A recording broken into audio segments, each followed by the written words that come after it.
Coming up in this video, I'm making Slate coasters. I'll share my method for making beautiful, clean, crisp, fast coasters.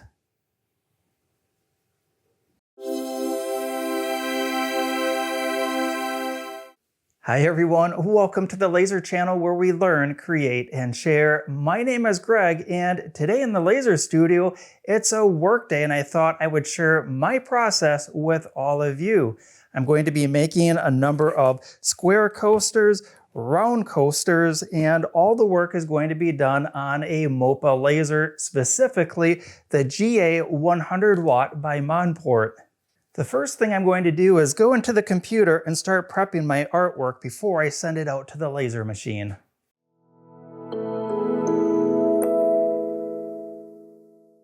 I'm using Lightburn software and I've already imported my first image. This is an actual picture image that I made, and when I zoom in, we're going to see that all the intersections, they're pixelated and they start to blur and gray out. And while I could use this image for the best quality, I want to do a line tracing on this, so I'll navigate to the top of the screen to Tools and Trace Image. From here I can scroll wheel in and check out all the details that I'll be tracing in this, and usually the defaults within Lightburn give a really great result. I like the way that this looks, and I'm going to select Delete Image after Trace because I'll no longer need it. With that simple click, I have a nice line tracing of my drawing, and I can place that within the work area of the laser machine, and I can shrink this down a little bit, and I'm going to put this over on layer 01. It just happens to be what I always use for all of my fill engraving, and I can hit the preview button and we'll see this is what the engraving will look like. Right now I've got it set for a pass count of 30, which is way too high. I'll only need one pass. And next I'm going to resize this down to fit the size of the coaster. I'll take a measurement and make sure this is sized appropriately. The first engraving I'll use a round coaster, and when I measure using inches, I get about 3¼ inches of usable area that doesn't have the edge chipped away. I'll select the circle tool and I'm going to hold down shift so I make a perfect circle, just draw something out, and I'm going to enter in that 3¼ inches. That way I have a graphical representation of the usable area on my coaster. I'll move that over to a tool layer, the orange one, and now I can take my graphic and size that down a little bit and place that inside and then resize as needed. Right now my graphic is slightly off center from the tool layer circle that I made. I can come up here to the centering tool, click on that, and it'll move it in the correct spot. With everything selected, I can press P on the keyboard, and that will place everything in the exact center of the work area, which is generally a good practice when using a Galvo type laser like the GA 100.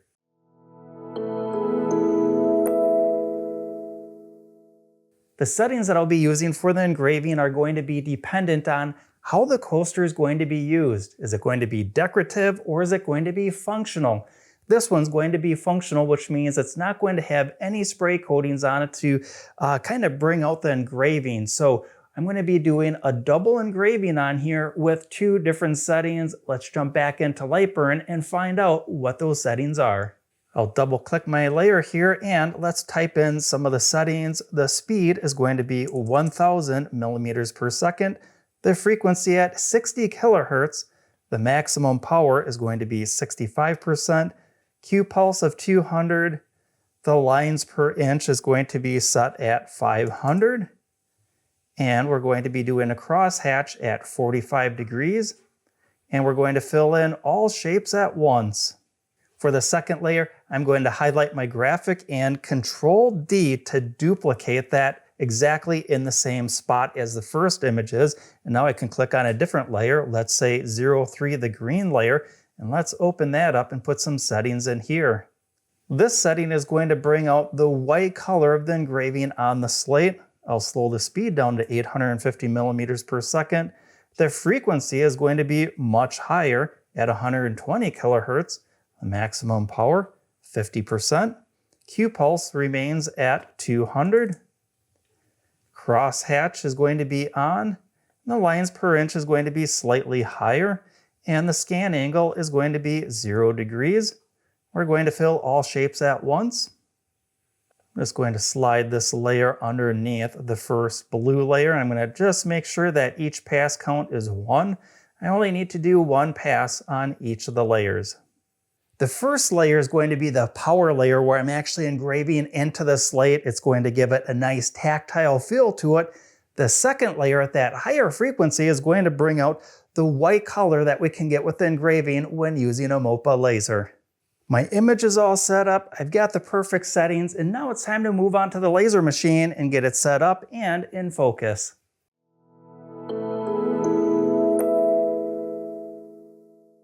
I'll start by setting the focus onto the material. The GA series of laser machines has a red autofocus light right here. I'll simply place my material underneath that and then hit the focus button. The machine takes care of the rest for me.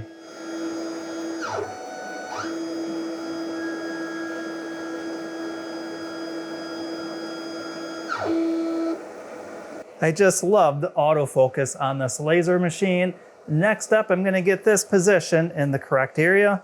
I'll go back in the software and I'll frame out the project. Make any adjustments that I need. That looks good. And from here, all I need to do is turn on the exhaust system to get all of the stone dust out of the air and out of the shop. I'll get some safety glasses on and I'll be ready to hit the start button and start the first engraving.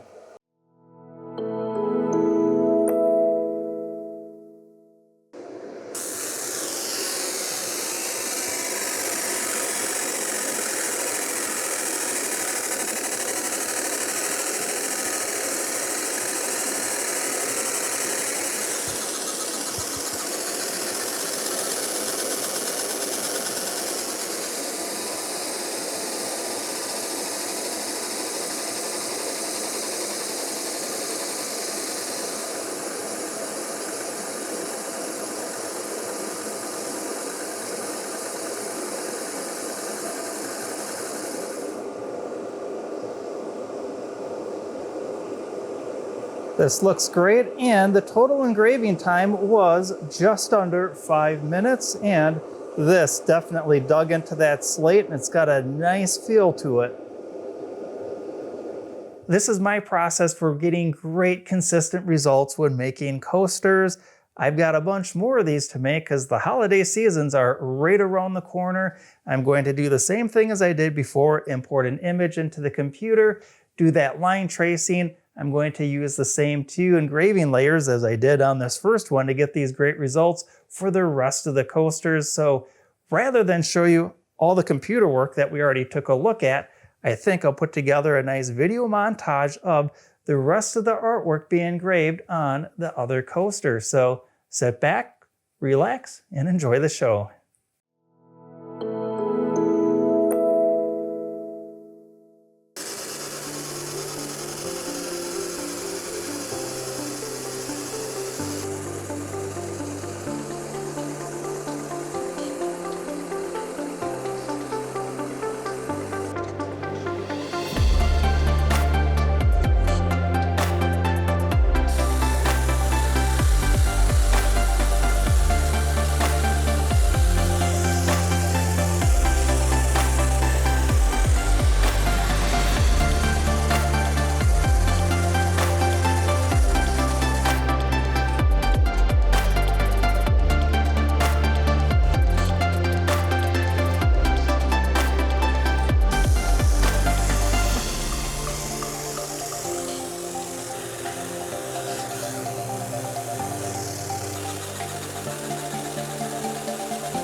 Slate is a very versatile material. I can use just about any laser machine to engrave it.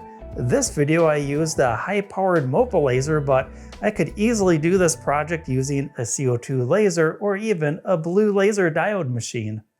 Each of the engravings only took about 5 minutes, and best of all, the engraving goes into the material, so not only do I see the engraving, I can feel the engraving as well. Thanks for joining me in the shop today as I made all of these coasters. Having you along made the time go by very quickly. I hope that you'll join me in future videos where I think the next one that I have planned is I was going to do some block printing. I was going to make some block printing blanks on a CO2 laser machine and demonstrate making a 2-color print. So I was gonna do some of those prints on maybe some fine art paper and then maybe break out a t-shirt and make a t-shirt or two. So that will be definitely worth checking out. If you enjoyed this video and this content, show this video some love by giving it a like or subscribing to the channel. Not only is it a great way to help this channel grow, it's an awesome way to connect video content like this with other great viewers just like yourselves. And until we meet again in the next video, I'm Greg from the Laser Channel, where we learn, create, and share.